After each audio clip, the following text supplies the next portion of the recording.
Dictation start होगी 5 second बाद।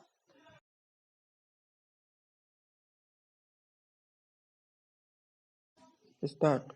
सभापति महोदय, मैंने जनसंघ के नेता द्वारा प्रस्तुत अविश्वास के प्रस्ताव को ध्यान से सुना।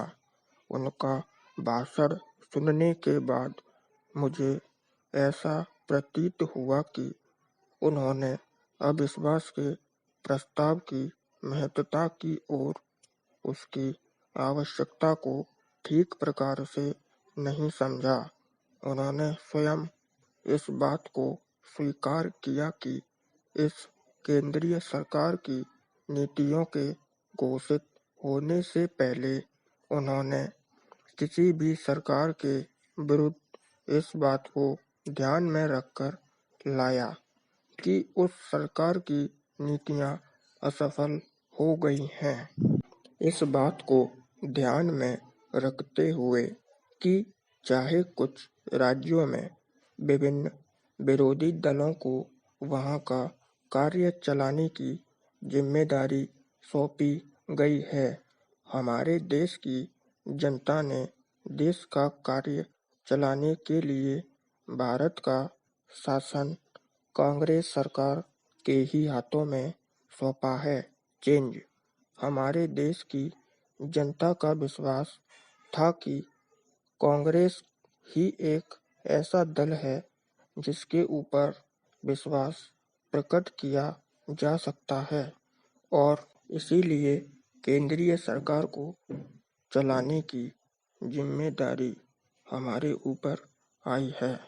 मुझे दुख है कि बिना इस बात का ध्यान रखते हुए कि एक छोटे से मामले को लेकर राजस्थान में राष्ट्रपति का शासन लागू किया और विधानसभा की कार्यवाही को स्थगित कर दिया गया।